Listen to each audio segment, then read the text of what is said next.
Hello, folks. Welcome back to the Codex Station's Comic Character of the Week, where we take that one character and give you that deep dive and all the information you need to know about one character.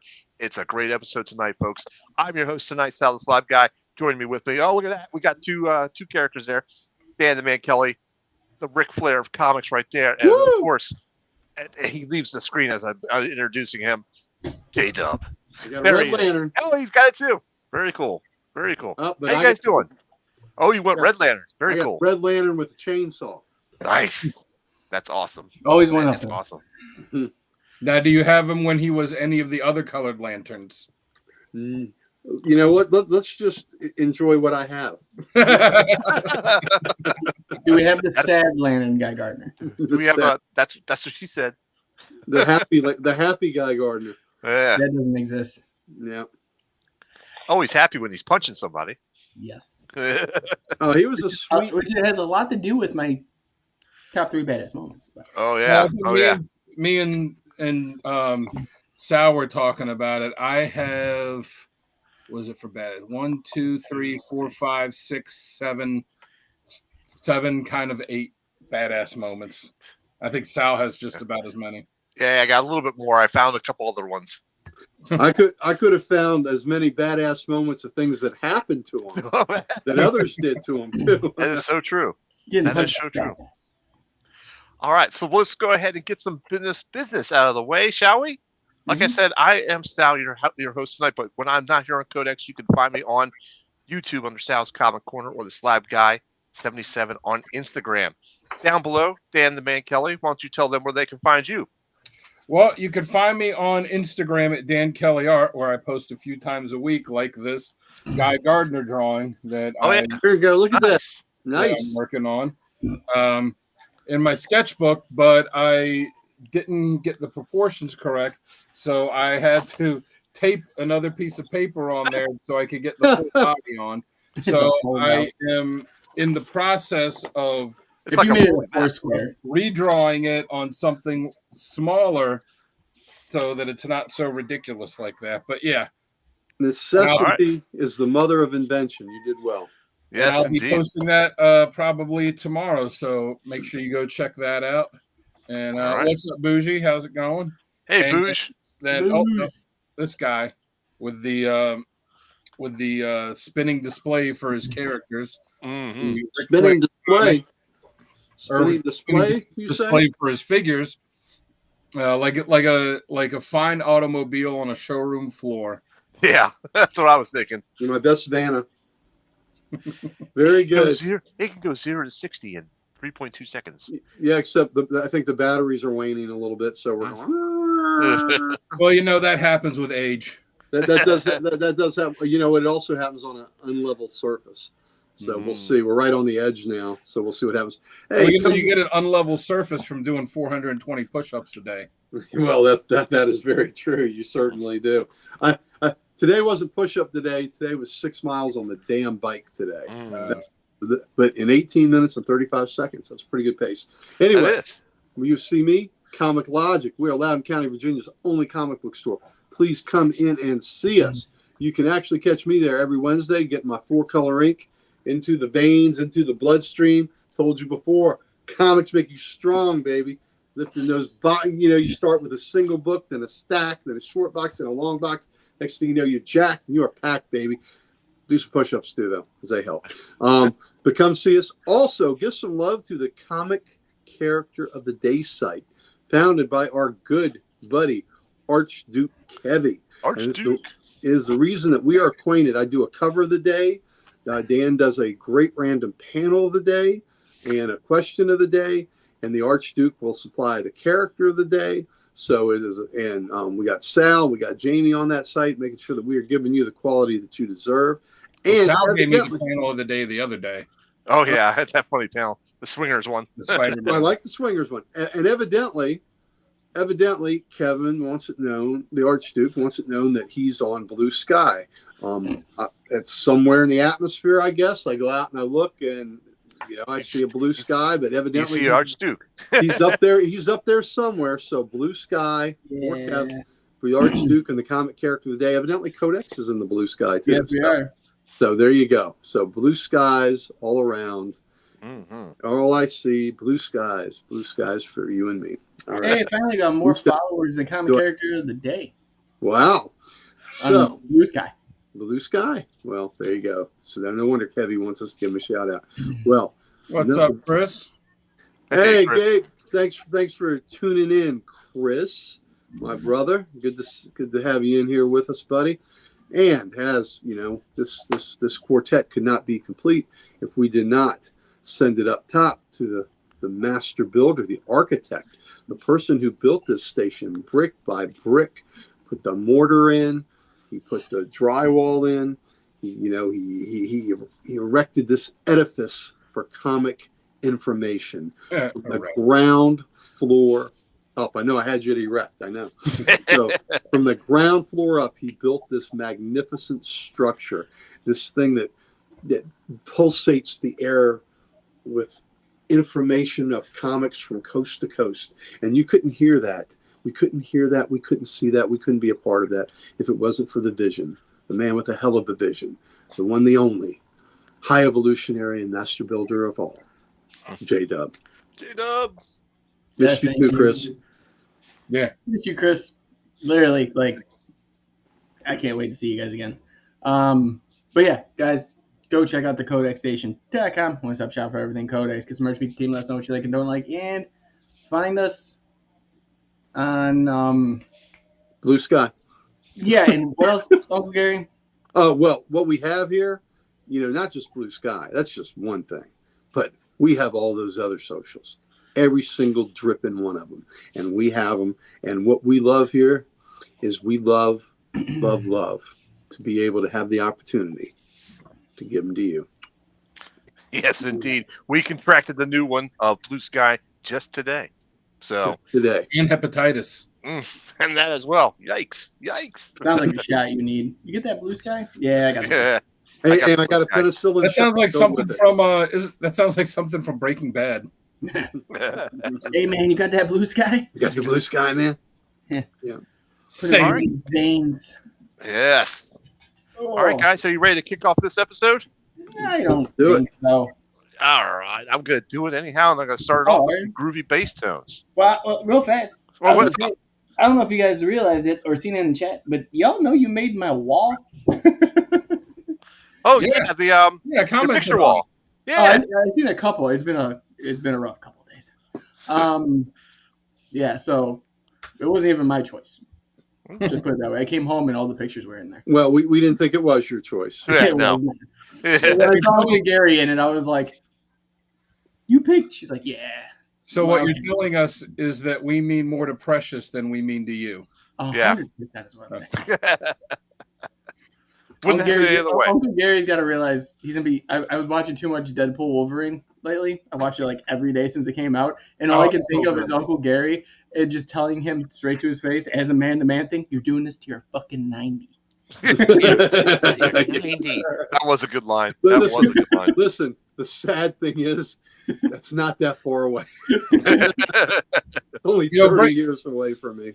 Bringing since you brought it up, I don't remember if I mentioned on the show. I was talking to Obed at our shop about it. One thing I haven't really heard anyone mention about the movie, when they're in the car and Wolverine's going on the whole spiel talking to Deadpool about what a loser he is, and he says, you're the biggest loser I've ever met.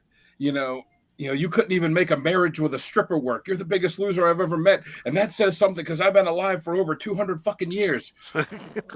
Doesn't that, since he knows how long he's been alive, doesn't that lead you to believe that this iteration of Wolverine doesn't have, or at least doesn't have any more like any memory loss or doesn't know about his past, that if he knows how long he's been alive, he would have all of his, know about all of his personal history. Yeah, maybe so. Yes, he does. I was thinking about that. I didn't see anyone else mention. Okay. Yeah. Very good. Yes, all right, ladies and gentlemen, let's go ahead and kick off this show, and I'll start us off with some groovy bass tones. So we'll see you guys in about 45 seconds. Chris, one punch. You're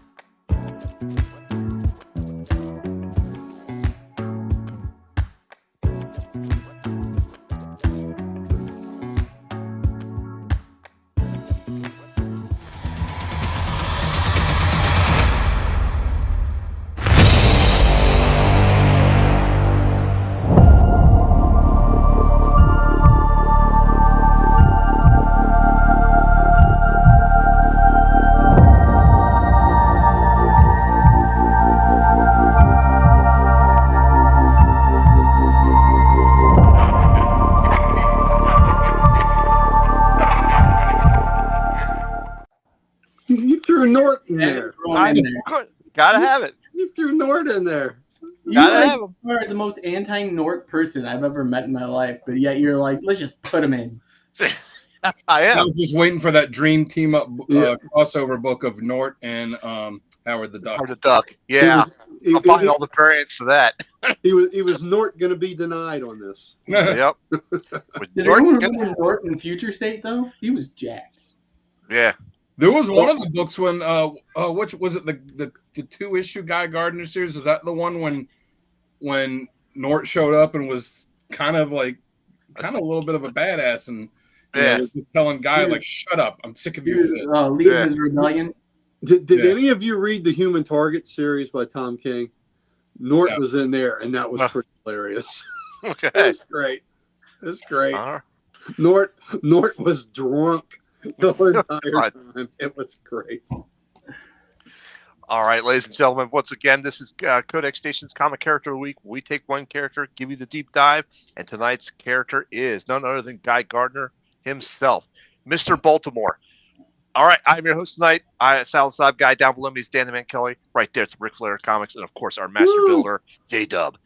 So, guys, let's go ahead and kick this off. And Dan, why don't you give us his origin as you fly in? Yes. Well, as you said, he is Baltimore's own, Maryland's superhero.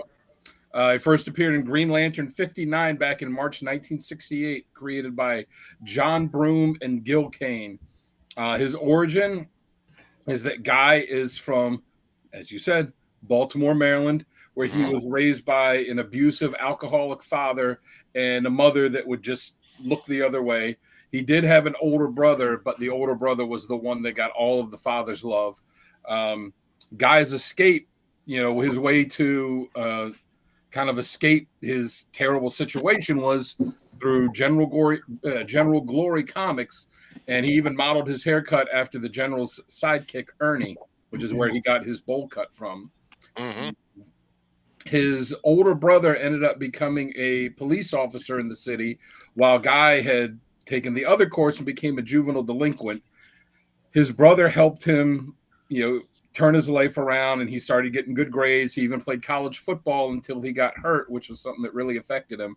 He ended up graduating college. He became a social worker, social welfare caseworker for rehabilitating prisoners until he felt like that brought out too much of the negative aspects of him. So then he became a teacher for children with disabilities. And I know what you're thinking. This does not at all sound like the Guy Gardner that you all know. Yeah. Boosh said best haircut in Canada. I don't know about that. Mo look. Yeah. Well, I'm getting to that. I am getting to that, Chris. So when Hal Jordan was chosen to become Green Lantern, Guy Gardner was also chosen at the same time, but the ring picked Jordan because he happened to be closer. So then Guy essentially became the backup, and then eventually became, a full-on Green Lantern. Hey Mo. Hey Mo. And yes, Chris, in the New 52, they changed his origin to where his father was no longer an abusive drunk, but he was a cop, and it was their family came from a long line of cops, I think going back to 1860. That also gave him a younger sister, and him, his brother, and his sister were all cops, but he got booted off the force. And, but he still had a strained relationship with his father. And then after they retconned the retcon, then his father went back to being an alcoholic, abusive douchebag. As far as powers go, he's Green Lantern. He's got the Green Lantern ring. We all know what that can do. He could fly, he could translate, gives them the protective energy field when they go into space, can make anything that they can imagine out of it, shoot powerful energy blasts. Plus he's got all of his training as a Baltimore City police officer as well. Yes, indeed. Good stuff. Good stuff there. I like how you do the retcon of a retcon. That was pretty funny. Well, I know Jamie is fond of the New 52, and I've said before there is some really good stuff from the New 52, but overall, I think I think that did more harm than good long term to DC, because they did all these retcons, then they changed them back, and then everybody was confused about what was going on. Yep, gotta agree with that. All right, so for our first segment tonight is how this character works best. And Jamie, why don't you go first on that and tell us how he works best for you? I think he works best as a loner. Mm-hmm. Because he can be himself. He's got no one tethered to him. He's got no one telling him what to do. He can go to any bar in any planet and knock the shit out of somebody and not care. Mm-hmm. He can be Guy. The only other time he can do that is when he's with the other four, or when he's with the four. And that's Kyle, Hal, and John. Mm-hmm. When all four of them are together, they're good. But they still try to, I feel like they hold him back to what he is. So him by himself, most of the time we sit here and say, yeah, when he's on a team, he's just, behind. He's all this. That's not the case for Guy. That's very true. He's been in the forefront. That's funny. And yeah, he's been in the front line. He's been a member of the Justice League International, Green Lantern Corps, everything, and it's just not there when he's with the teams. So by himself, being himself and nobody to hold him down is the best Guy Gardner. Okay. Yep, very good. I'll go next on this one. And I gotta agree with you with Guy being Guy. This is my exact quote out of my notes. Being an asshole. This is what I like best about him. He's like that guy on the team that you play against that you hate playing against because he's an asshole. But if he's on your team, you love him. That type of situation. And that's what I like about him. Is that what you're saying? Yeah, Dino Cicerelli. Yes, indeed. I remember him. I got his autograph too, by the way. Anyhow, that's another story. Being Guy with the four, the four of them together, they work great. Anything on a bigger team, yeah, I kind of feel like he doesn't get his time to shine, or they hold him back a lot.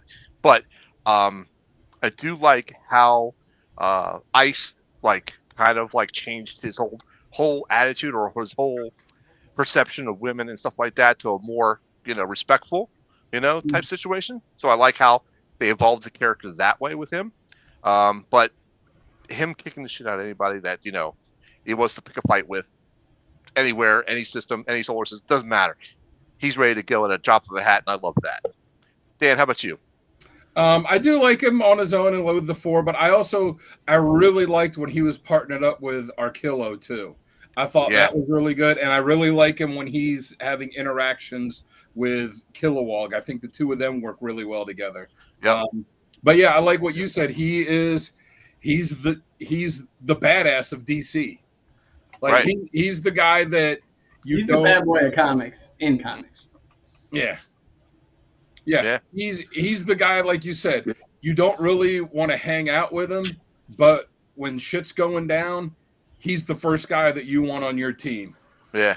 Because nothing's gonna stop him. He's not gonna listen to the rules. He's gonna do what needs to be done. He's always gonna be there for anyone on his team. He's not gonna hesitate to put himself in harm's way to save them. So I'll read you this quote that Jeff Johns, who did a lot to for this character, in a 2006 Newsarama interview, he was talking about how they Guy and the Green Lantern Corps had imprisoned Superboy Prime. They had captured him and they had him held on Oa, and they had I think it was 100 lanterns at any given time that were taking shifts guarding him, and they had him in the red sun. And the interviewer asked him if he would ever escape under Guy's watch, and John said, "Not at all. That's ridiculous. Anyone who's read Guy Gardner for the last 2 years in Green Lantern Corps know that he is a much better, stronger character than that. And even in the old Giffen stuff, he would probably break some rules, taunt the other heroes, and drink a beer or two, but he would not be that much of an idiot. He was never that much of an idiot, and certainly not with what I'm doing with him or what Dave Givens is doing with him in Corps. He has had his moments, and he's a really fun character. He's definitely not going to be a moron. And this is what I like the best. His role is not DCU moron. His role is DCU shit kicker. And that's what he is. He's the DCU shit kicker. And he owns a bar, too. What's cooler than that? He owned a superhero-themed bar where the superheroes would come to hang out and drink on Earth. And then when he relocated to Oa, he opened up a bar on an alien planet. Yep, that was awesome. He has had a lot of character growth, because if you read his early appearances, he's as bland could be. And then, Steve Englehart got a hold of him, and they brought him back after being away for a while. And that's when they made him a dick. And, and then when he got his own series, the writers there, especially, Bo Smith, thought, it's a little one note to just have him be this much of a jerk all the time, so they, that's when they started really adding some more depth to the character. Yep, I agree. All right, Gary, what works best with you? All right, all those things are valid, but I think there's an aspect too that also needs to be mentioned, and it comes full circle all the way back to his second appearance, and that's he works with young people and children. Yep. And he also works with young lanterns, and he has become a leader for them. So where, yes, he's cool solo, yes, he's cool kicking ass, I really like the fact that this character has been fleshed out as a leader and an inspiration to this younger generation that he is loyal to a fault to, and he would die for them. And I love and they would follow him through hell. And I like the fact that he is an inspiration and a leader to these younger lanterns, and they look up to him. I think that fleshes out the character, because, if he's just DC's shit kicker, then that's just a one note characterization. He's fully fleshed out where he's got depth of feelings for these others. And even though, he can go out there and inflict violence with the best of them. Yeah, he is. He's like a JSA teacher. He is a teacher, and he inspired these young lanterns. And when they put him in a leadership position, he excelled. So, that's what I think is really cool about Guy Gardner, that he's not just, in a way, I guess in a way there's a parallel to Wolverine, right? Because Wolverine is the I guess one of the Marvel shit kicker, but he inspires the younger generation of mutants and was a teacher of them, wants to be like him. But that's the way it is with Guy. These young recruits were just in awe of him and his reputation. So where Hal Jordan by the other members of the Corps is almost revered in in a godlike manner, like he is the guy. And even Guy would tell you that Hal is the guy. But Guy is the one that's relatable. He's the hero that you can reach out and touch and you can have interaction with. Hal's kind of on this other plane of, almost worship. But Guy is a real guy, and he's a real, a stalwart lantern, salt of the earth kind of guy that is a real hero that is right there, ready and accessible. And I like that fact that as a leader of these young lanterns, that he is he is paramount in their training. And I agree with you, Booge. Guy is my favorite of the Green Lanterns. And if you watch Jamie, clearly doesn't agree. We all know he's a Kyle guy. If you watch the Young Justice cartoon, there's a really funny moment. I think it's season 1 or I think it might be season 2, where they're all sitting around the table and they're like, we got to get some more members. And, one of them says, how about, the Atom? And they're like, what is he going to do? He's so small. And Batman goes, well, that's what he can do. That's why we need him. And then Flash says, we need some more power. There's another Green Lantern from Earth. How about him? They put Guy up, and then like in unison, Hal and John go, no. And they start going, but what about, and then in unison, no. But he joins the Justice League anyways and has some pretty great scenes with him in that. That's pretty cool. All right, so let's go ahead and move on to badass moments. And Oh, Gary, why don't you go ahead and kick us off on badass moments? All right, so I'm going to get a badass moment because there's so many really kick-ass moments of his. I'm going to go one that I don't think anybody else is going to say, and this is in John Stewart's first appearance was in Green Lantern '87, and in that book, Guy gets wounded terribly, and he gets hurt terribly because there's been an earthquake. Oh yeah, the students that he is shepherding and in charge of, one of them is trapped on a part of the freeway that is crumbling, and he's trying to get to her, knowing that his weight is going to, that it's not going to support him, but he's got to do something to rescue this girl. He has no ring, he's got no powers. It's just one man putting himself in a dangerous situation, trying to save this child, and unbeknownst to him, the bus, I guess, isn't in gear, lurches forward and hits him and just shatters him. And Hal comes along the scene, saves the girl, and saves Guy from falling over the, down into the canyon. But the fact that he's just a normal man and was going to sacrifice everything to save that child because he felt such a responsibility and such compassion for her. I think that is as badass as it gets. Everything else he's done, heroically fights, that's great. But I don't think there's anything more badass than risking your life to save a child. Yep. So especially with no powers. With no powers. Now, that's just me, but that's just, that's the humanity of this character. And that's why I think it is a full circle thing for him to become a leader of these young lanterns and an inspiration, because that's what he was with these children. He was a leader. So, takes a girder to the nuts. So, man, wrong. So wrong, Chris. But anyway, that's my first badass moment. Then, in Blackest Night, when he has the red ring and the green ring together. Yeah. And he is decimating Black Lanterns. And I believe this was the first time that how you found out they could be beaten was by combining the power of different rings.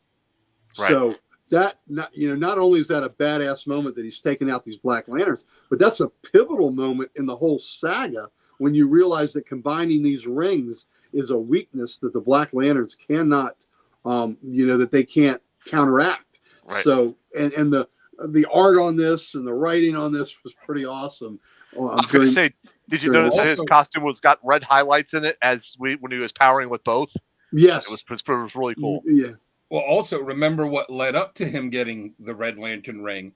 It's because they thought Kyle was dead, and when the ring went off, it was pretty badass too. When the ring went off to find, the next person, Guy use his ring power to snatch it. Was like, you're not going anywhere. You're Kyle's ring. You're not going anywhere. And then fought it. And then he was filled with such rage that the Red Lantern ring came to him. Yep. Right. That's right. He was not letting Kyle's ring go. Again, his loyalty. His loyalty. He is the loyal soldier, without a doubt. So, and then we're all going to have this. We're all going to have this one in I don't think so. You don't think so? In Hal Jordan in the Green Lantern Corps 16, Guy versus Arkillo. Yeah. No rings. Come on. No rings, fist to fist. We're all three going to have this. I mean, all four of us are going to have this. Yep. I mean, I think at least that is the ultimate SmackDown. I'm going to let somebody else talk about that more. I'll let Jamie talk about that because that's the one he wants. Yeah. Oh, I'm allowed to go? That's three. Yep. Go. Okay. Three. I'm gonna save that one for last, if that's okay then. Do it. So 2 of them are probably my favorite moments in comics ever. Okay. That Acrylo fight being one of them. Like I said, we'll get to that at the end. Mm-hmm. But my first one is another rings off moment with him and Hal in Green Lantern number 25. Probably my most idolized book of all time. There's no meaning to it, but literally, they find out Hal's coming back, and Guy wants to keep in charge of International. He wants to be the forefront. He wants to be or a brown ring. That just depends on the situation. He wants to be the badass moment. You're right, a badass moment when you get the brown ring. But he wants to be the Lantern of Earth, and literally, again, another moment of rings off, fights Hale, and just to see like every JL member in the background, like Batman and Superman, even be like, yeah, don't get involved in this. just stay back here. And like basically eating popcorn, watching them duke it out was probably most entertaining moment for me in comics ever. Yeah. I cherish that book. I love that book. If anyone asks me what book to start off with, the Green Lantern, that's the one I tell them to go to.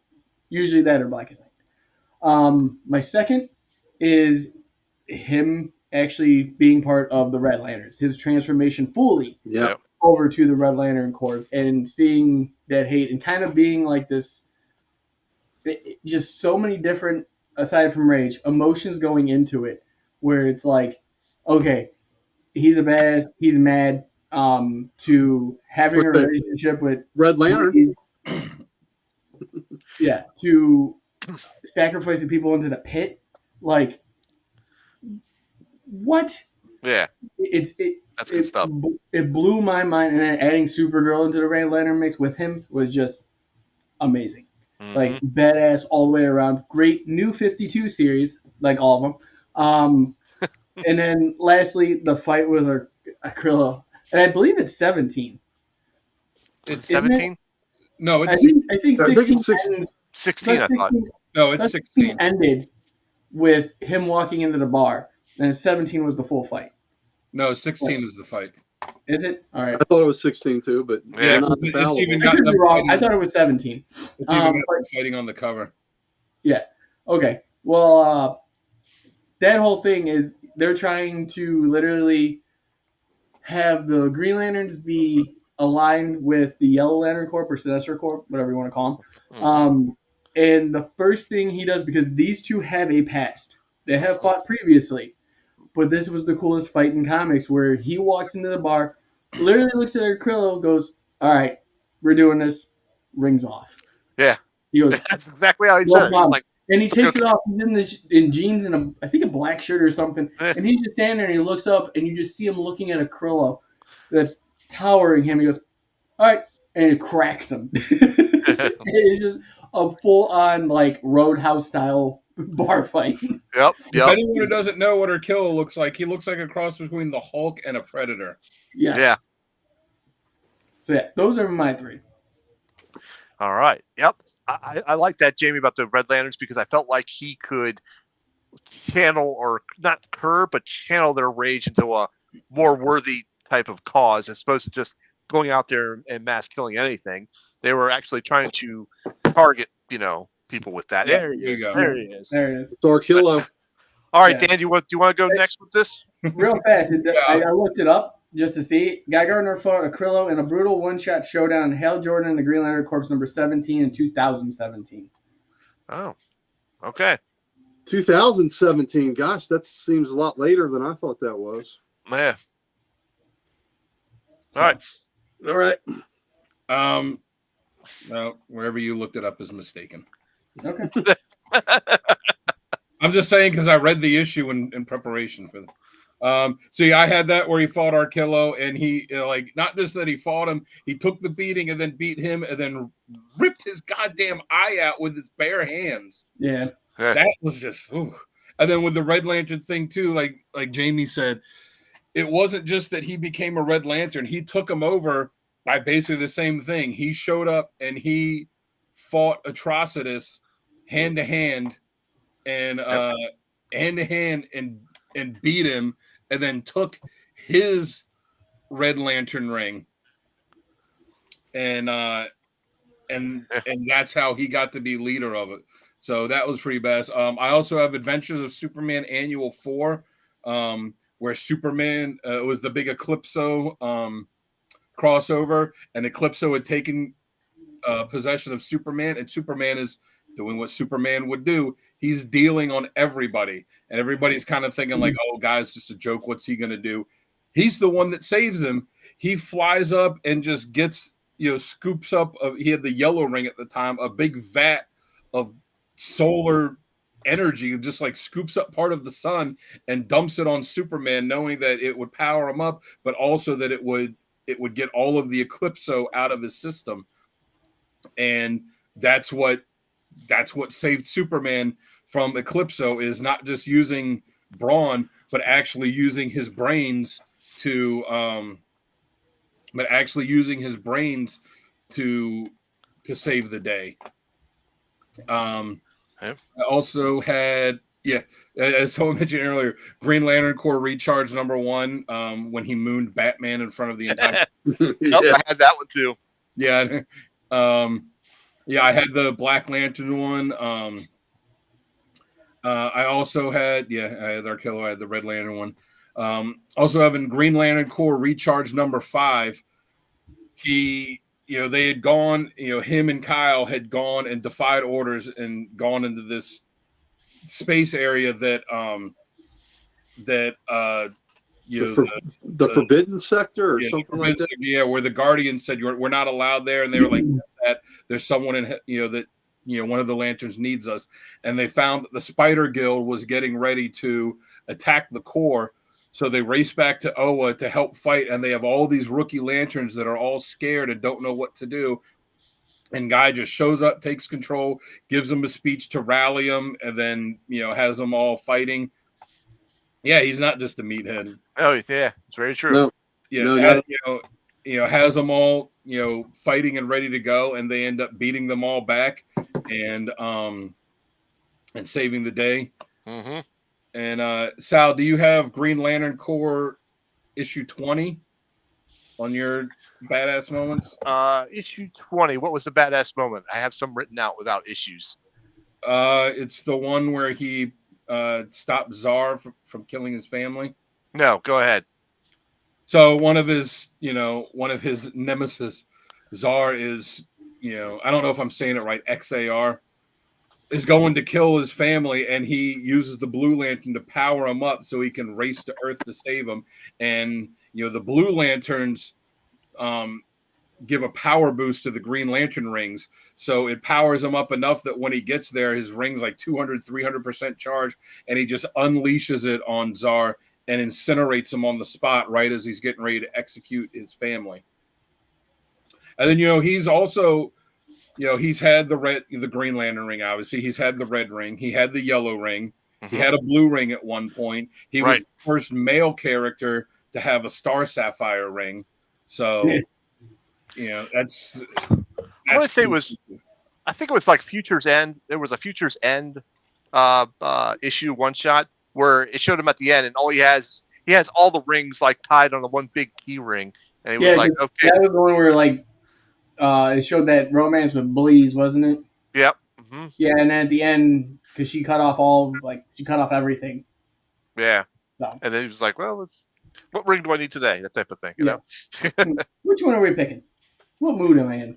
Yeah. All right. So, is that all of them, Dan, that you want? Or yeah, I got a couple here. So, I have. Let's see. I'll do the Hal Jordan, the Green Lantern Corps #36. So this is one of the most Guy Gardner things that you could ever think of. He actually constructs an SUV so that he could beat the guy's head with the door of the SUV. Nice. So that was pretty badass. Series. That was a great series. So in Green Lantern, the Godhead series, he actually fights alongside with Kyle, who's in a giant, enormous, like mech type of construct. He's fighting with General Zod. He's got a Krillo, who's got a huge, horrible, like space snake type of structure. He's got Orion of the New Gods. And what does Guy bring to the table? A damn monster truck. He shows up in a monster truck with that. That's awesome. That is awesome. Let me see. Oh yeah, he. Well, this is kind of.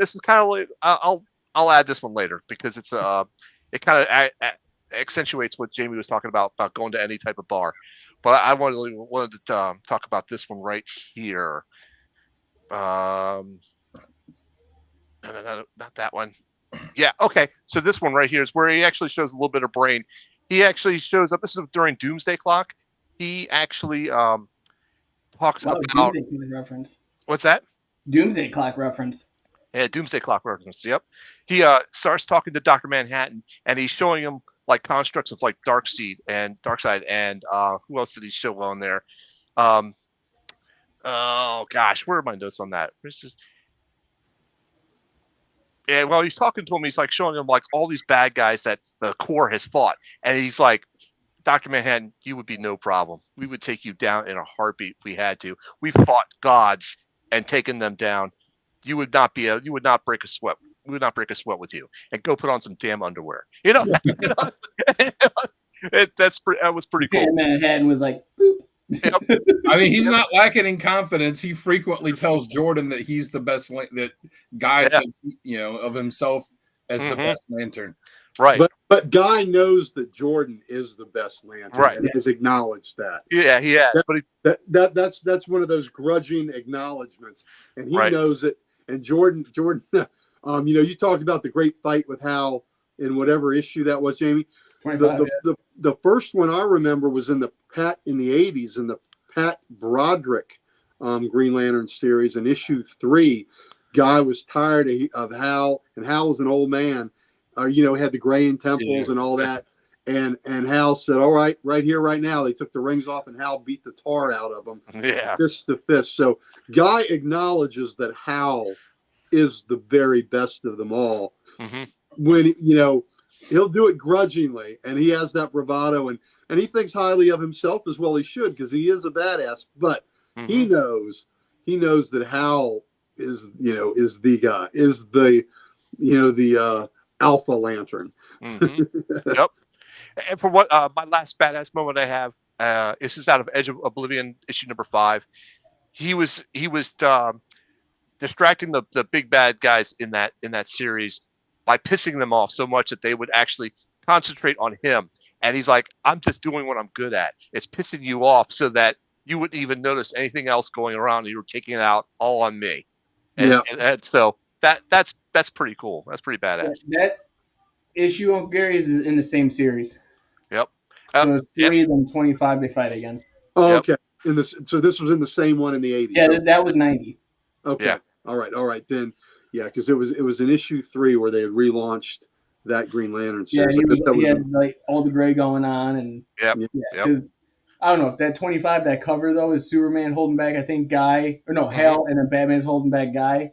And they're just like, let me at it. Right. Well, in 3 when they fought, they were just on the side of the road somewhere. Yeah. In the middle of nowhere. It was middle of nowhere. And they're like, okay, is this what you really want? Then let's do this. Let's do this. All right. You're asking for 25 that had a crowd, and I thought that was even better. Yeah, well, that's wasn't there an issue, and I tried to remember this, and I tried to find it, and I couldn't, but there was somewhere where he was captured and he was being tortured, and instead of giving up information, he just kept reciting the Green Lantern oath. Yep. Yeah. So I don't know where that was. I couldn't find that. I have that on there, but I don't have the issue number recorded. Yeah, I couldn't find the issue. That was badass. And then, not a badass moment, but one of my favorite moments with Guy is when the glee on Guy's face when he saw what Lobo did to Atrocitus with the ring when he hit Atrocitus with a giant power ring dildo, and Hal, and it's all kind of off panel. You see a little bit. Hal says, "Did he just?" And Guy said, "Yes, he did." Yes, he did. Yes, he did. And Guy was just gleeful, as happy as could be to see what Lobo did to Atrocitus. And Guy's got a pretty good friendship with Lobo too. Mm-hmm. Yeah. Well, right. They've got an ass kicking brotherhood a little bit there. So there's one drawing, I forget which comic it's from, that is something that encapsulates Guy, where he's just floating, he's just kind of floating there, and he's got a baseball bat that he made it with his ring construct, and he's just floating there, kind of holding the bat like this, looking down, and I forget what he says, but it's like that's him. He's the one that when a fight starts, he's just going to be there, like with the bat, like, all right. Ready to go? Let's do it. I think that was out of the issue where he was training the Teenage Lantern at the time. Yeah. So, you'll see that picture because that's part of somebody's storyboard. I forget who. Well, and I think for Dan too, the fact that he loves this character so much, And then the fact that they made him from Baltimore just made Dan have to love him. Yeah. You know what? I'll be honest. Like, Guy was my favorite Lantern before I realized that he was from Baltimore. And I was like, oh shit, really? Well, that just makes it even better. Yeah, that was pretty cool. Cherry on top, right? Yeah, cherry on top. So one of the things I want to add to what Jamie said with the about the bar scene in Hal Jordan of the Green Lantern Corps, number 44, he's wearing his Classic Warriors t-shirt. He goes into this bar, and the bartender's like, no, last time you were in here, you destroyed the place. And he argued with the bartender about his right to order a beer. He was like, nothing else is more important right now but this beer. Give me the beer. That type of thing. It's pretty cool. Did y'all ever see the movie The Right Stuff? Oh, yeah. One of my favorite movies. Just kind of getting back to the Hal Guy relationship. How Guy will grudgingly admit, Hal's status was kind of at Gordo Cooper. Whenever he'd always get somebody to ask him, who's the best pilot you ever saw, and his answer would be, you're looking at him. And there's a scene toward the end where he was kind of where Gordo was kind of being a little philosophical, a little nostalgic, and they asked him who the best pilot he ever saw was, and his memory is thinking of Yeager, because for people that don't know, Yeager, that badass. Yeager was a superstar. Chuck Yeager may be the most badass American this country has ever produced. Yeah. That dude, read up on him if you don't know. Chuck Yeager was all man, buddy. And he was respected. Dude was still flying into his 90s. Yeah. And all the original and he wasn't a Mercury 7 astronaut because he didn't go to college, which is the most ridiculous thing. The best damn test pilot in the world wasn't considered to be an astronaut because he didn't go to college. But that dude was the cojones on that dude, amazing. Broke the sound barrier with a broken rib and didn't tell anybody because he didn't want to lose his he didn't want to lose that flight. Yeah. But Gordo Cooper is they almost catch him. He's reminiscing. He's about to say Yeager, and he goes, "Wait a minute, what was the question? Who's the best player you get?" You're looking at him. That's kind of the relationship with Guy, right? The Guy, cocky. He is the man, but he's got that respect that he knows that Hal Jordan is kind of Chuck Yeager in this. In this great Green Lantern Corps. So, but I love the respect though. Guy will sit there and bitch and moan, but he's got that respect and he's got the back and the way he's got the back of all the lanterns, is just amazing. He is a dude that will give his life for the Brotherhood without a doubt, easily. Yep. All right. So our next segment now is critiques and criticisms and what we do not like. But first, I have to show this. It's Hal Jordan, Green Lantern Corps number 16. Yep. You guys are right. Okay. Just had to show it. 17 was the end of the story arc. That's what I was thinking. That's all right. It's all good. Still a good issue. That's right, Chris. Yeah. Yep. Yeah. That's what that is exactly why Julie Schwartz had him be a test pilot, without a doubt. Oh, yeah. Chuck Yeager was a rock star. Yeah. Everybody knew who he was. Well, he outlived all the Mercury 7 astronauts. Yeah. They had all passed away, and he was still living at the time. Chuck, I mean, I guess it's maybe been 5 years. I know time does funny things, but I think it's just been about 5 years since Yeager died. Yeager was the man. Yep. So, all right. So, Dan, why don't you tell us what you don't like about the character? All right. Well, as I said, he is my favorite Lantern, but I got to say this. I don't like it when they make him too much of a jerk, which is what Englehart did. And, he had to do that because the guy was he was just a bland, nobody of a character, until Englehart did something with him. And he gave him the attitude and made him a jerk, which led him on the path to what he is now. Yep. But I'm glad that they didn't keep him like that because he would have been one note, Yeah.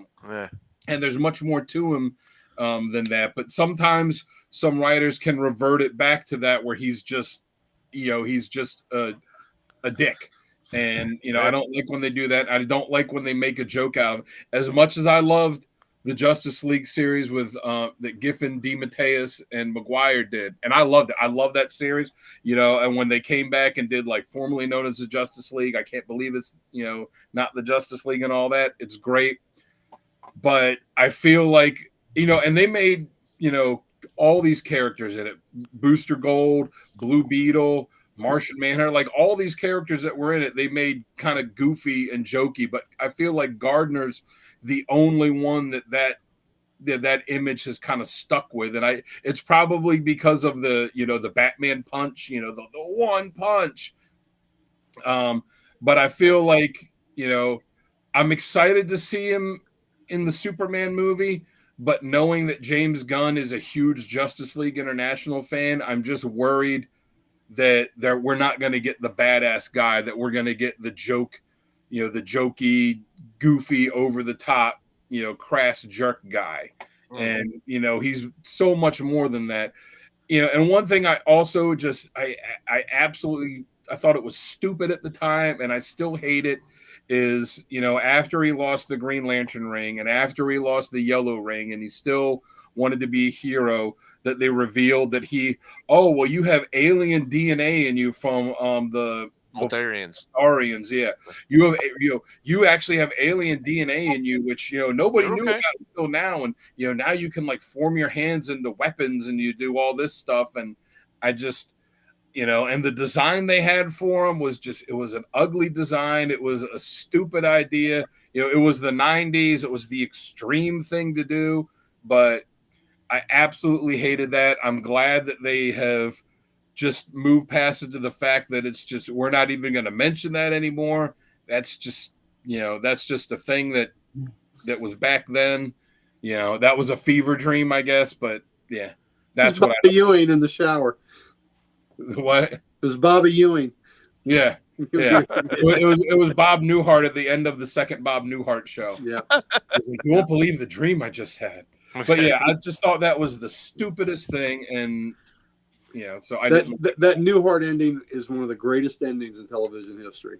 Oh, it is. Yeah, it absolutely is. The warrior character was horrible, and I still need 2 issues to complete that stupid series. And I'm still trying. 17 and 21, if you got them out there. And 17's a Christmas cover of all things. Yeah. I like him. I like him being an a-hole too, but that's part of the mix with him. Yep. Yeah, and I like the idea. I like that he had the bar named Warriors. Mm-hmm. Yeah, it's cool that he owns a bar. Yep. But all right, I'll go. It's mine. Okay, I'll go next because I'm going to pretty much just echo what Dan just said. I hated the whole Warrior Valdarian DNA mixture type of thing. I don't like it when he's a complete goofy type of asshole. I like it when he's a badass asshole, but not the goofy type. So I'll keep it short and sweet. Jamie, how about you? I just don't like the fact that he's been in the forefront of so many things, yet he's always felt like a background character to me. Like, he comes in at times when you least expect it, which is cool for a surprise, but he's been a mainstay that always felt like a second fiddle. And that's the sad thing about Guy. I might like him more if they kept him on a certain path, but it's another one of those things where it's the same trope. They don't know what to do with the character half the time, but they do because they make it right when he is on a panel. But then when there's 37 issues with him not in there, when they could have used him, it just doesn't feel right. And I feel like it's not just him too. I feel like it's a lot of the Green Lanterns. Like back when they had the Green Lantern Corps series, that was a great book because you got to see all of these different lanterns. Even Volcano Head. Yeah. He talked. But and I love the partnership of the lanterns, the one that was from Ran and the one that was from Thanagar, and the way that their relationship started and how they hated each other, wanted to kill each other, and then it got to the part, to the point where they're like, "I'll die for my partner." That stuff was great, but it's and I liked Hal Jordan, but it just all focuses on Hal Jordan, or it all focuses on John Stewart now, and every other lantern is secondary. Yeah. My least favorite Green Lantern of all. Thanks for bringing him up. Which one? I hate John. I hate John. I will not be on the episode with John because I will ruin that episode. Oh gosh. To be honest, I'm not a you huge... thought Cyclops was bad or the Tick? Wait till we get to John Stewart. I will demolish that man. How do you put yourself in a wheelchair by your thought? I'll be honest, I'm not a huge John Stewart fan either. Okay. I don't hate him with a passion like that. I just, I don't. I can't stand that character. Well, here's what I'm going to say about John Stewart. Culturally, John Stewart is in one of the most important characters. I will agree with that. Oh yeah, and we need to respect that and keep that in mind. That John Stewart. I hate the goofiness of what they did to him and how they retconned him and everything else. I don't like how they changed. Like, oh, he was an architect. No, he was in the military. Like, he's an architectural soldier. Like, well, there are architects in the military now. Yeah, I know, but like there are doctors in the military. There are scientists in the military. 100%. I'm saying so there are like architects in the military. Yeah, there wasn't no in between. I like the current series that Philip Kennedy Johnson was doing. Oh, that was great with John. So I think they've used him well there. I like John's leadership skills. So I do like John Stewart quite a bit. So I'm not going to dump on him. And like I said, when we talk about the history of it, that is a very important character historically. That I don't take that away from it at all. And much needed. But back to Guy. So the thing, yeah, that's true. I don't like. So sometimes they do go over the top with making him a jerk. But what I really don't like, and I didn't like the alien DNA and that whole thing. I thought that was stupid too. But what I really don't like is when they just make him an idiot. Yeah. That's what I don't like. When they make him just a total idiot. Yeah. That I have no tolerance for at all. Because, just because he's a jerk doesn't mean he's stupid. Yeah. And a lot of times when he's pushing buttons, he's doing it for a purpose. Yeah. It may not be the most noble purpose, but he's got a purpose to push people's buttons. He's not an idiot. And when they portray him as an idiot, that's when I really hate it. Yeah, that's what John said in that quote that I read. Like, he's not a moron. No, he's not a moron. He's not at all. And that's why I wanted to put that one badass moment from the Superman book on there, because honestly, as far as moments go, he went and scooped up a bunch of sun and dumped it on someone. That in and of itself is not that badass. It's the fact that Superman is destroying everyone, and all of these other heroes, nobody thinks of this. And guys are like, maybe I could just burn the darkness out of him, and it works, and he saves the day. Absolutely. Okay. I like it. All right. That's awesome. All right. So before we jump to our next segment, we got a sponsor to go over, and I believe that would be Comic Logic. This is Comic Logic. Well, I'll take that. Sure. Sure. Anytime we can talk about Comic Logic. But if you don't like black, we can do blue. Go blue. Loudoun County, Virginia's only comic book store. You come see us. We're in Ashburn, Virginia. We would love to see you. We have a wonderful principal owner, Rob Kalin. You can catch me there, Mighty Mike Harbor there. We would love to have you. We have wonderful events that we have the second and fourth Thursday of every month. We have Kent Hubbs from the Comic Hub comes there for Submission Saturday, and you can bring your books to him, and he will take them, press them, clean them, and submit them for you. So you can come back from CGC and have them all with a pretty label in them and a nice grade in them. So we offer that service for people, not to mention all the recent books and, and trades and just a great atmosphere. We would love to have you come see us at Comic Logic. Everyone back in Sal. Yeah, everyone here that you see on this screen has been in Comic Logic, and they can attest that we're a damn fine comic shop. I got engaged in Comic Logic. Yeah, some of us have had more significant life moments in there than others. Yeah, that was in a day. And then after we gave him the keys afterwards, and he consummated the relationship there. So I mean, it was fantastic. That black couch turned white real quick. Don't sit on the couch. There you go. Yeah, wow. Yeah. Don't put a black light on that couch. Wow. Comic Logic, Loudoun County, Virginia's only comic book store. Come see us if you're in Northern Virginia. Love to see you. Thank you. All right, folks, let's go ahead and jump in the top covers.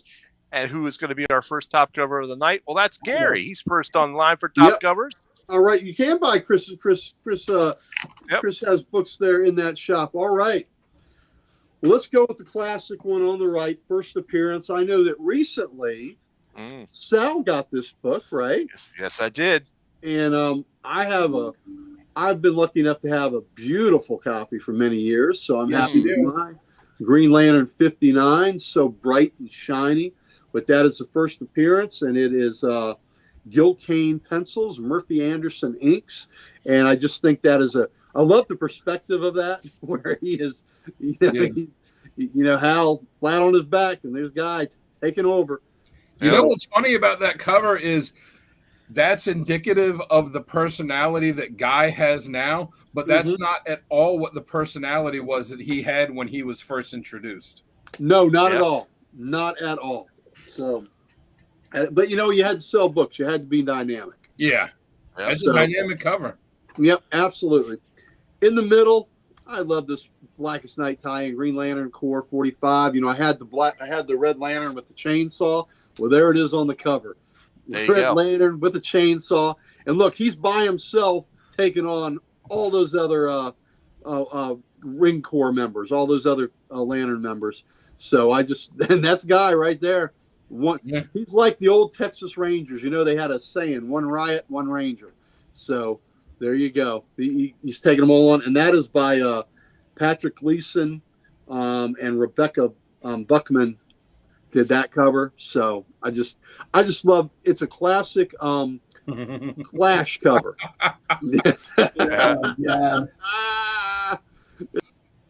Chris ain't allowed anywhere. I'll show you what I can make with this ring. Yeah, there you go. Yeah. And then on the far left there is Green Lantern Emerald Warriors 11, and that is by Scott Clark and David Beatty. That's I think that's an alternate cover. I believe that's a B cover. But I just love that image of him. I love that classic costume of his, and just the you can't see his eyes, but you can feel you can just feel the power there, and the like he is getting ready to kick some major ass. I love the how the lanterns lit up. So, and he's holding the jacket with the Red Lantern symbol on it, and I just it's awesome. The fiery embers behind him. So it looks like an ass kicking is coming for somebody. Yep. So he's tightly coiled in that cover.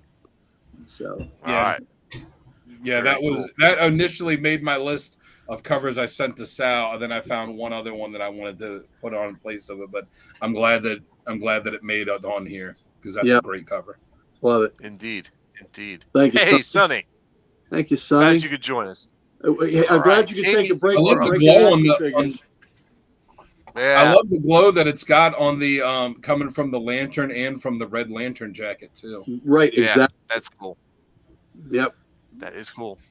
All right, Jamie, you're up next for covers, and here you go. Oh, wow. You can read his covers. Sorry. But pardon me. Wrong button. Where are you? There you are. Hey, there we go. Oh, there it is. There's it. Look at that. I love the black eye. I got Justice League International number 7. I love this cover, and the only reason I love this cover is because everyone's got that blacked out detail, but only one person's got a ring that's illuminating in this whole thing. Yeah. That stands out from the rest. Next up, I didn't do this on purpose. I just noticed it. 2 issue 34s. Nice. Oh, there you go. Hal Jordan and Green Lantern Corps. This is the alternate cover. This is Barry Kitson, if I'm not mistaken. Who I will be interviewing this Saturday. No, this Sunday. Nice. Yes, will be a great one. Make sure you send them some love and that this cover came up. But I just love how everybody's beaten in the background. Yep. Guy's got a black eye, and Hal is just kind of like, what the hell happened? I love the dude hanging from the ceiling. Yeah, it's great. Yeah. And then, of course, I got to go give love for the Red Lanterns with issue 34. I think when you think superhero pose, you think of like Captain America. You don't think Guy Gardner. Yeah. And then you just have the Red Lantern in the background, like exploded and just rubble everywhere, and him just staring at you like, all right, let's go.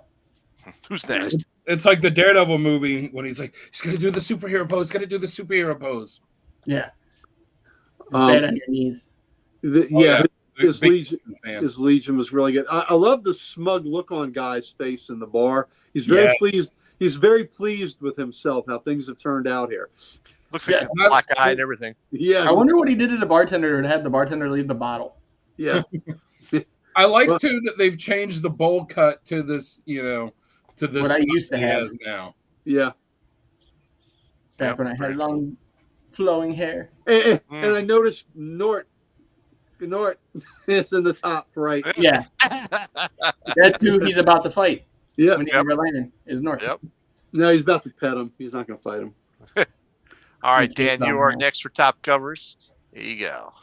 All right. Well, one reason that cover that Gary had from Emerald Warriors didn't make my list was because I realized I had 2 Emerald Warriors covers, and I really wanted this one. I like the look that Guy's got on his face as he's choking the shit out of Jordan with these, ring construct chains. I thought that was pretty good, and the painting on that, the artwork is just gorgeous too. Yeah, smirk. He's smirking. Yeah. The middle one, the Red Lantern 21. The traitor to 2 cores thing. I think that's the one when he showed up and beat the hell out of Atrocitus. Yeah, that's it. That's when he beat Atrocitus and took leadership. Yeah, because it wasn't just that he got a Red Lantern ring; he took Atrocitus ring and beat him, and then said, "All right, man, hit the bricks. You're gone." Mm-hmm. And I just love how he's got the green in one, on one hand, and the red on the other one. Right. And then the War of the Green Lanterns aftermath. I love that it's the whole Lantern Corps, flying toward the fight, but he's the one in the center. He's the one leading it, and if you see it, he's the one that's got his fist out. That they're all just kind of flying. He's the one with his fist extended, screaming. And you can only imagine what it is he's screaming at the enemy. Probably something somewhat profane. Kilowog's in the background right there, just thinking poozer. Yeah, exactly. But I love that it's him front and center, because that's always what he wants to be in the fight. He wants to be the one front and center. Is that, I got a dumb question because I just noticed him. Is that Chip or Badge? Because isn't Badge the Squirrel Green Lantern? It's not Chip. That's Chip died. That's Chip. Yeah. Chip got run over by a truck. Yeah. During the Mosaic series. The Batman, that's Badge. In the Batman Fortress miniseries that came out, I think it was earlier this year, there was a new Squirrel Green Lantern that got introduced in that, but that was a alternate universe one. Yeah, I enjoyed that series. Oh, me too. I thought it was great. Yeah, I really like that. Yeah. So those are my 3. Very cool. All right, very good ones. Here are my 3. I went with the original because partially went with the Baltimore pickup as well, which you can't go wrong with that. Gil Kane cover, very nice. Green Lantern 18. I like this one. One angry guy. He's standing on the pile of villains, and he's got the sword up. He's got the woman clutched to him, but it just looks pretty badass to me. This one was that is a badass cover. Kevin McGuire and Joe Rubenstein did the artwork for this. So he's stepping on Goldface's business. It's nuts. He's right on his crotch. That's wrong, that's man. Nuts. Yeah, he's on his nuts. So the last one I got is the 80th anniversary issue. I like this one. This one is by David Finch, if I remember right. And the look on his face, he's like smiling. You see the debris behind him. So he's already plowed through something. It looks like a spaceship. He's already plowed through it. And he's like, bring it on. What else you got? What else you got? Because I can take it. That is thing. My question is, what happened to his ribs? It looked like he got muffin topped. It did. No, yeah, that's true. That's a jacket. That's just a jacket. That's a jacket. But he's got a hell of a mo cut in that one. I mean, that mo cut looks fierce on that one. Yeah, it does. Yeah, it does. So those are my top covers. And Gary, your camera's out again. That's all right. We can go right to essential readings. You know what? As anyone from Baltimore will tell you, there's this really fantastic donut place called Herman's Bakery, and they've got this donut that's just as light as a cloud, and it's filled with this marshmallow fluff that's just light and airy. And that's why Guy has the muffin top in that, because he stopped at Herman's and he got himself a dozen and he chowed down before that fight. That's probably what it is. Needs the sugar rush. Welcome, Richard. Hey, Richard. Long time no see, buddy. How are you? Good job on that. Heroes for Heroes. Yeah. We got a lot of echo there. Echo. Is it Gary? Oh, it was Gary. Oh. All right. Well, Dan, I got you up first for the recommended reading, so here you go. All right. We got the. You got the echo again, Gary. There we go. Oh, there it is. All right. So I got the Guy Gardner. This is before he became Warrior. This is when he still had the yellow ring. Guy Gardner, issues 11 through 14. It's a storyline called Yesterday's Sins. So Guy gets abducted by these aliens, and they're holding a bunch of Green Lanterns hostage too, and they're making clones of them so that they can use them to like infiltrate their, the ranks of the Green Lantern Corps and Earth, for an eventual takeover. Guy does what Guy does and defies them and breaks out and all that. But the real good part about the story, why I put it on here, because this does a good deep dive into his past. So this shows all the abuse that he went through with his dad, and the stuff that he went, how the dad thought the brother was the greatest thing ever, and Guy just he just beat the hell out of Guy. And it shows Guy as a juvenile delinquent, and then shows him turning his life around and, eventually joining the Corps and all that. But it's a good, telling of his origin and a way to, to get into his head. Then Green Lantern Corps Volume 3, Issue 0. He's on the cover of that. It's an all Guy-centric issue. This is also one that shows his origin, but this is the New 52 version. So he's already been drummed out of the police academy in this, but he still shows up, to see his sister graduate, and he tries making peace with his father, even though the father doesn't like him. His brother gets caught in this shootout, and Guy shows up to save him. And it almost made my badass moments list, but I knew I'd be talking about it on here. Plus, I had like 7 other badass moments, but these guys are getting ready to execute his brother, and he just jumps in on his motorcycle, grabs a gun, takes him out, saves his brother, and it's just a badass. And then it shows that's why that's how he gets his Green Lantern ring. So it changed it a little bit in that, but that's a good origin one for him too. And then Green Lantern Corps Recharge.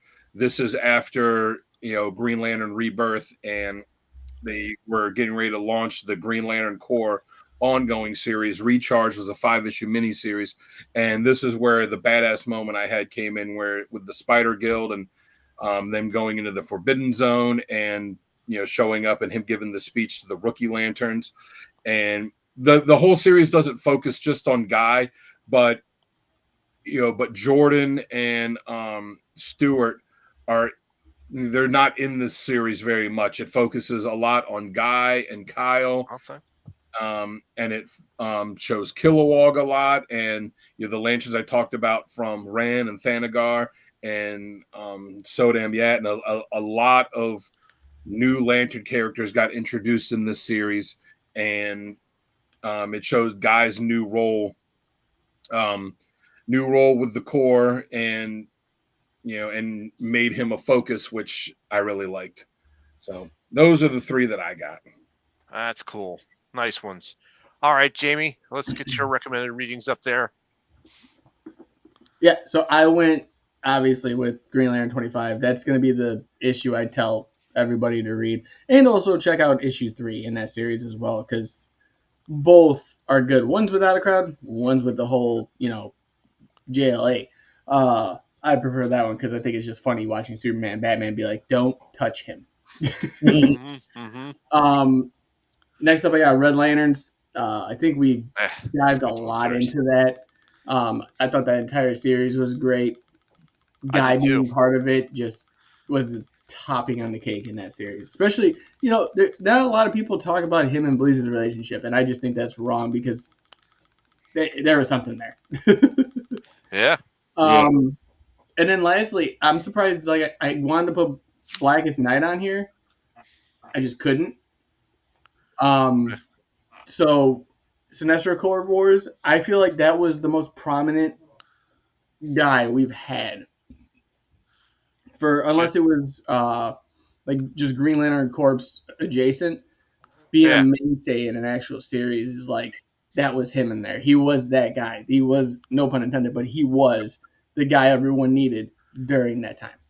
Yep. And just the fights. Oh my god. They were good. Absolutely. Yeah. All right, let me see if I can bring Gary on and see if we can still get the echo. Yep. Still got the echo. Sorry, Gary, you still got the echo. All right, let's go ahead and jump to my recommended readings then, which are right here. Okay, so I went with Emerald Warriors 1 through 13. It's a not too long of a series, but I did like this. It was well done. I think it really. What was I thinking? I think it really progressed the character a little bit more. It gave a little, the Guardians give him permission to search out the unknown sectors, and it just kind of stems from there. It's a great series. You've got a lot of guest stars in it, like Atrocitus and also Bleez and stuff like that. So it's a good one to check out. Next one I got is Green Lantern Corps Edge of Oblivion. I lost my write up on this, but I remember Edge of Oblivion. It's just a good story all around. Definitely one to check out. Yeah, I was surprised that didn't make more lists. Yeah, and because that was it was that and then Lost Days, or not Lost Days. Right. Lost Army. Lost Army. Yeah, I thought about Lost Army, but it didn't really focus too much on that. It wasn't one that resonated as well, but it was still a kick-ass story. Oh, absolutely, 100%. So, and then of course we got Recharge as my last one, which Dan has already talked about. So that's good. All right, looks like Gary's back. Let's see. Do we have an echo? I don't know. Do we? No, we do not. We're all good. All right, we're good. Just in time, Gary, because here are your recommended readings. All right, let's see what I picked. Okay, so Hal Jordan, the Green Lantern Corps 16. That's just if you want to read one issue, Smackdown, Drag Out, Bare Knuckle Brawl, Guy Gardner, and Arkillo. That's the book to read. Yeah. So that's an easy reading assignment. You don't have to read the whole arc, though the whole arc is fantastic. But yeah, because that was the search for the Blue Lanterns at that point. Yeah. If you just I was gonna say what's great about it too is when he fights him, he's wearing one of his old Warrior T-shirts. Yes. Yeah. Yes. Yeah. That's what it was. I was like, what shirt was it? and that fight led to a great friendship, which was they were like on patrol after that together the entire time. Absolutely. I loved when they had Arkillo join the Corps, and how Guy like picked him like that's my partner. Yeah. Absolutely. So the Green Lantern Corps Recharge, Dan talked about that. And then the Green Lantern Emerald Warriors Last Will. That was just him again, being a leader that he is. And it just another facet of Guy that is just, that is just part of this great big puzzle that fits together and makes such a fascinating character. Definitely. Good readings, guys. All around. There's some good stuff we got there. All right. So let's go ahead and jump on to our next segment, which is going to be Best Writer and Artist. So, Dan, why don't you kick us off with that? Oh, you're killing me, Smallsy. I got to. Do you not want to go first? Yeah, no, I'll go first. There's so many writers for him because, like I said, Englehart was the one that gave him the attitude, and then Bo Smith was the one that that was really like, all right, we got to tamper this down because he's going to be one note and no one's going to like him. Jeff Johns, really did a lot when he took over Green Lanterns. But for me, the guy I'm going with, and Dave Gibbons too, because he wrote a lot of them early on in that too. But for me, the writer I'm going to go with is Peter Tomasi. He wrote him a lot during the New 52 stuff. He wrote a big chunk of the Green Lantern Corps book when Guy was one of the main characters. And, I just love the way that he wrote him, how he got the attitude that Guy has in there, but also got in the fact that, he's not just this jerk, that there's more to him than that. Right. He was my second choice. It was hard to choose between them. There's two, so. And for artists, again, a lot of good artists have worked on him. He didn't make my, he's not my pick, but I do have to say that I think Joe Staton needs a lot of credit with him. He's the one that designed the Guy costume that, is the one that we all know. Did you see him in Baltimore? Did you go see him? I did not. I didn't realize. He's an older fella, and he's there with his wife, and it's very sweet. I didn't realize he was there, but if he's there next year, I'm definitely going to. He's there most years, yeah. But he's the one that designed that costume, and when he changed in the warrior costume, or when he got the yellow ring and changed into that costume, he designed that too. So credit has to be given to him. But ultimately, I went with Patrick Gleason. I love the way he drew him. He had a pretty good long run on him too. Because there's other artists you could choose who he did this miniseries and this or that. But I like the fact that Gleason, and Tomasi, and then they worked together too. But they had good long runs on the character. So those are the two I'm going with. All right, very good. All right, Jamie, how about you? So Tomasi was my second choice for writer. My first choice, because it was hard, I'm going with Vendetti. I really loved his run. I feel like he was he had a great one too. That's a good choice.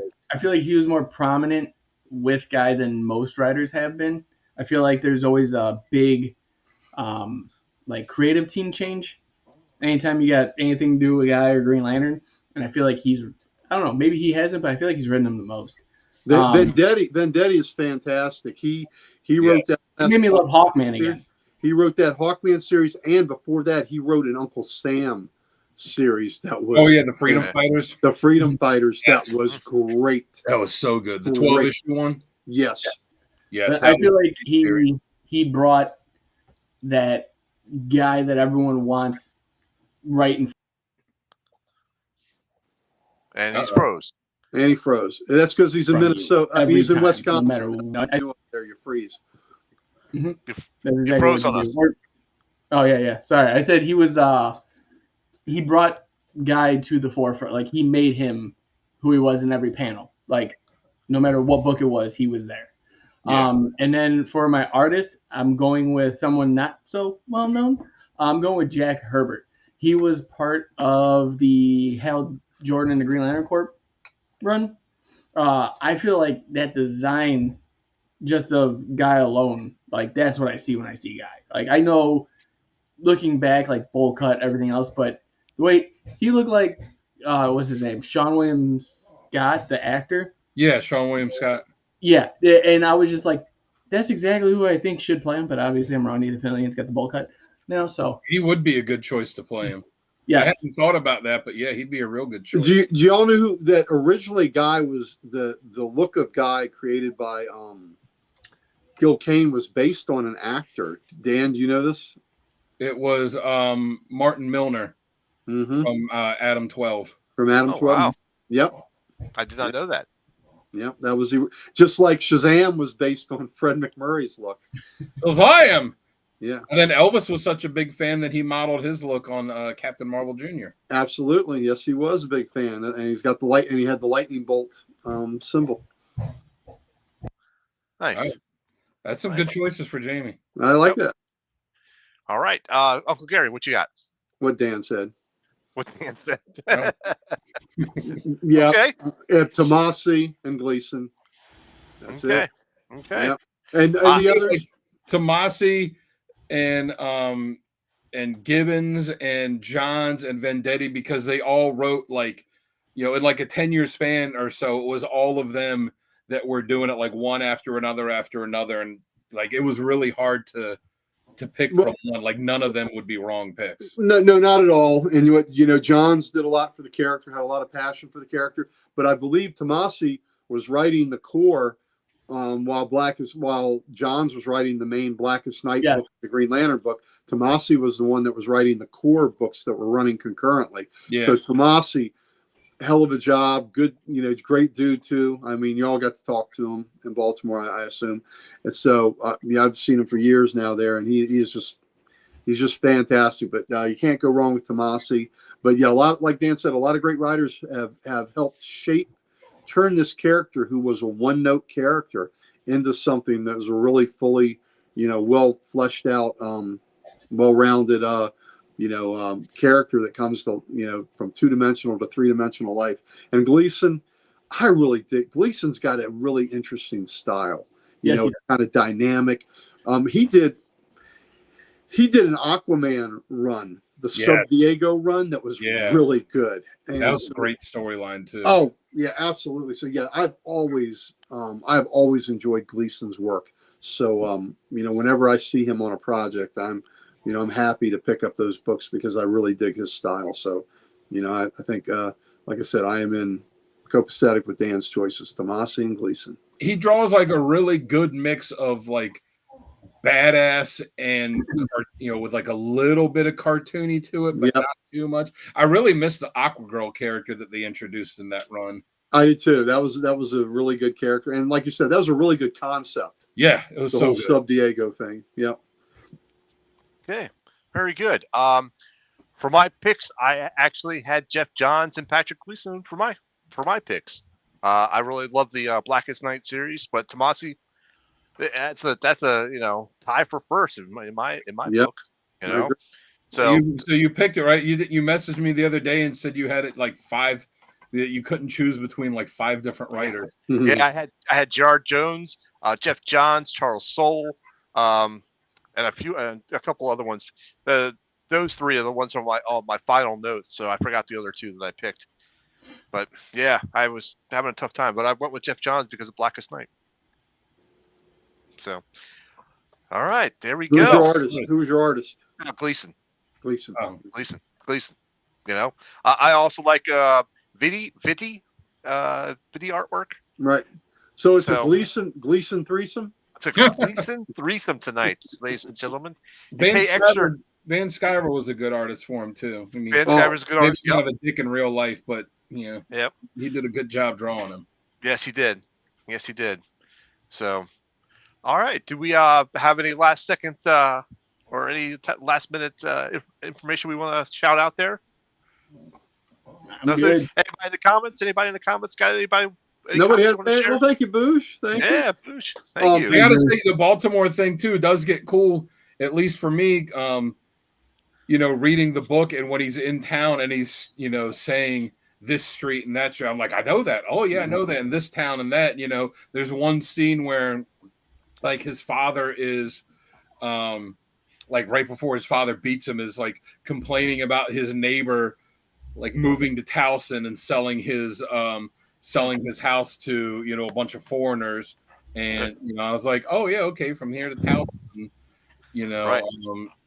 It just it's fun when you're from the town that they're writing about in the comics, especially because Baltimore, it's not like there's a lot of characters from Maryland, so it's cool getting to see that. I agree. Chris James doing gaping holes. A little bit too early for that. Save that for the after dark. All right, then I think we can go ahead and wrap this one up and put it to bed, shut the reel, and call it a night. Once again, I'm your host, Alice Slab Guy. Joining me is Dan the Man Kelly. Right there is the Ric Flair of comics, and right there is the master builder himself, J-Dub. Thank you, guys. Hope you have a great night. Have a 9.8 day, and we will not see you next week because it is Thanksgiving. So 2 weeks from now, you'll be hearing us talk about Shadowhawk. I'm available if anybody needs help getting their bird stuff. Getting their what? Bird stuff. Why? Thank you very much. Gobble.